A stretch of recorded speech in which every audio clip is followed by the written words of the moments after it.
We use multiple layers of security to protect digital assets. In this video, we'll answer what defense in depth is, why it matters, then we'll cover some layers that a security analyst would handle. There are 4 types of controls that, when combined, help create a defense in depth strategy. For instance, locking your front door, installing a camera and floodlight, owning a big dog, and having a silent alarm is a defense in depth strategy to keep your home safe. The floodlight and camera are deterrents, which reduce the likelihood of being attacked. The lock on the front door is preventative, intended to make an attack unsuccessful. The big dog can reduce the effect of a break-in, which is a corrective control. The silent alarm, a detective control, can signal the cops to come and investigate. Another piece of this strategy is where we place controls. And there's 2 main areas to think about: ingress and egress points, where data enters and exits your environment, such as emails, Dropbox, Teams messages. Then we have data at rest: servers, databases, users' computers, blob storage, and so on. So our goal is to find multiple control types for each area we want to secure. Now let's look at some actual tools, techniques, and procedures a security analyst uses to secure an enterprise environment, starting with email security. Why start with email security? Well, according to Deloitte, one of the big 4 accounting firms, 91% of all cyber attacks begin with a phishing email. That's crazy, 91%. You need to know email security.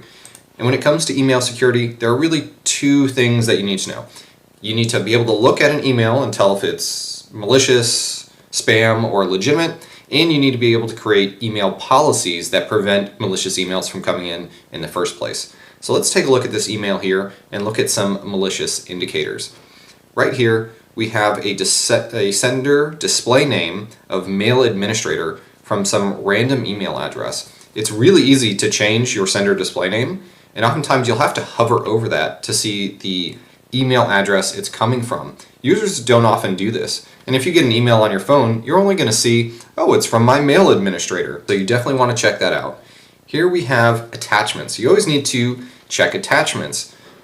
Malicious actors could send maybe an executable, a PowerShell script, batch file, and ask the user to execute this file to get it to run. Here we have failure to validate your account may result to loss of. So there's threatening, there might be time pressure, and then signed by help desk.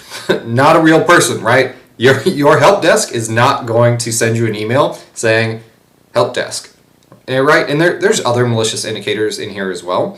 So you really need to know what to look for to be able to protect your users. Now let's take a look at some email protocols we can use to create email policies to automatically accept or reject emails. Specifically, we're going to look at SPF, DKIM, and DMARC. SPF stands for Sender Policy Framework. This basically says, what IP address did it originate from? Is that an approved IP address? So we can pull the headers. Every email comes with headers that you can plug in and take a look at. So if we scroll down, okay, received SPF. So this email came from messages@messages.cisa.gov.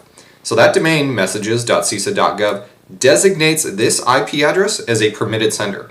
Therefore, it passes. When Google takes a look at their DNS records, and you can do this by just going to MX Toolbox here, we can see I put in messages.cisa.gov, did SPF record lookup, and we can see their records right here. So here is their include section. So if we go here, we will find all of the IP addresses that messages.cisa.gov allows. Notice it's this one right here, right? 69.586. 69.586.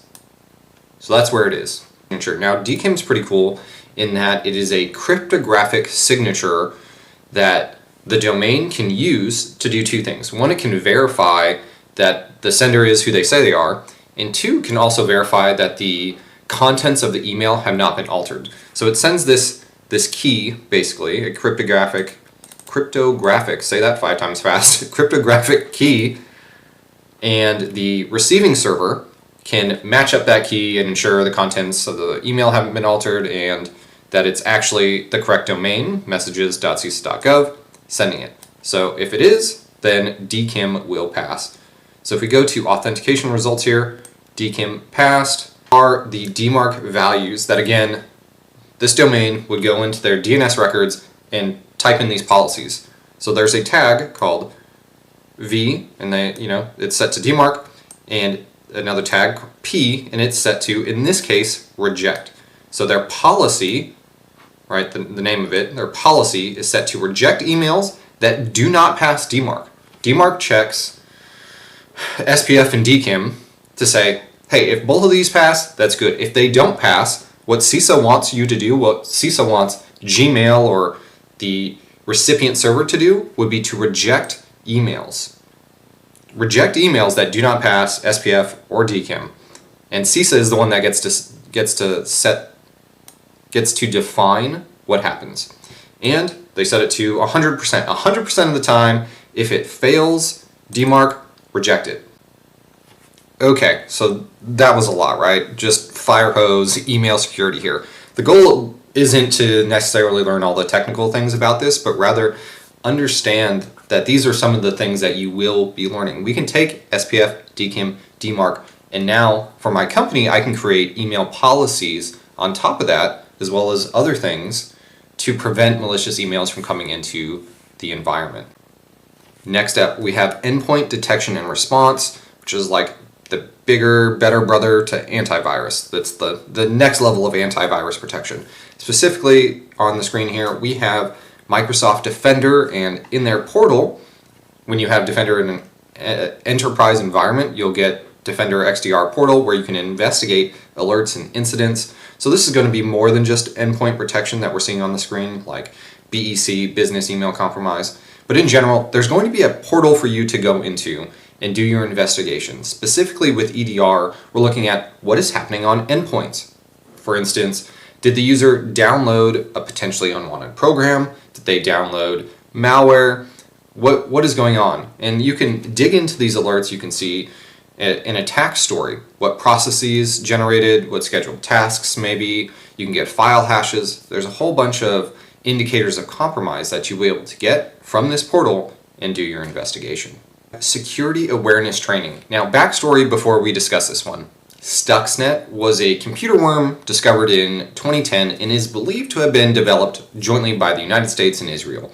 It was designed to target industrial control systems and specifically the centrifuges used by Iran in their nuclear program. This worm was able to infiltrate these systems by exploiting zero-day vulnerabilities and spread to other systems through removable drives and network connections. What that means is no security controls that we as analysts could configure would have prevented this malware. The question, though, is how did this malware get into their system in the first place?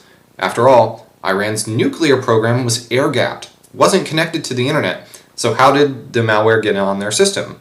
User error. USB drives were dropped into the parking lot surrounding the nuclear facility. Users would have had to pick one up, take it inside, pass security checkpoints, plug it into their work computers. Now, you're thinking to yourself, what idiot would be dumb enough to do that? And my answer would be, it takes a very special type of tinfoil, paranoia, and extreme distrust to be immune to trickery. Yes, all of us.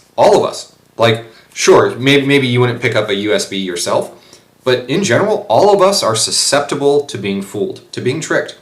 So, we still have one more question. What is this all about? So what? Nice story. Security awareness training. This is a program, SAT for short. It's a program to help train your users to not do dumb shit like open emails from strangers, click unknown links, sign into fake portals, download malicious files. It usually consists of short videos and fake phishing emails designed to test users' awareness. People like to click things they shouldn't. This is why phishing emails are so successful. People are click happy. So how do we protect against happy clickers? DNS filtering. Now, DNS is an internet protocol that allows you to click links and go to websites. So, DNS filtering is a technique used to block access to certain websites or online content. If we can block bad websites, then we can prevent users from entering their credentials into fake portals or from downloading malware. Next up, we have SIEM SOAR, Security Information Event Management, SOAR being Security Orchestration, Automation, and Response. Microsoft Sentinel is just one example. There are tons of them. In this particular one, let's go through some of the tabs to see. This is the bread and butter. This is the bread and butter of a security analyst work right here. So you have the incidents tab. These are actual alerts that have triggered. So some common ones. Let's take a look at these. User login from different countries. That's not good. Authentication methods changing. We have impossible travel. So that might be like signing in California at 9 a.m. and then at 9:01 a.m. sign in from Germany, right? You can't travel that far in a minute. The SIEM piece, if you go to the Workbooks tab here, sorry, this is just an image, I can't show my live environment. Workbooks tab is going to have pretty graphs and charts and really useful things for management to see how many alerts are we getting, when are those alerts coming in, how many of each type of alert is coming in, so that you can really see the bigger picture of what's going on in your environment. Let's drop down to analytics. So analytics down here would be creating rules. So when something bad happens in your environment, you want to figure out how did it happen in the first place and how can we detect it quicker, sooner on in the chain of events. So analytics is creating rules to look for those events and then to alert on them to create incidents as soon as possible. Last thing, let's talk about the automation. So down at the very bottom left corner there, automation. This is where you can automate tasks. So right now, in the screenshot, they have 403 open incidents. That's way too many, right? There's no possible way that if you only have like one or two analysts, it would take weeks to go through all of this, right? So automation is a way to configure Sentinel, in this case, to do some tasks for you. And that could be, they call them playbooks. It could be disabling a user's account when certain things happen. It could be sending email notifications to particular teams to investigate, or sending a team's notification to investigate. It could also be just automatically closing some of these alerts. Sometimes you'll want incidents to be created, but they're informational in the sense of you don't actually need to work them, so you can automate just closing those. Last up, let's talk about identity access management.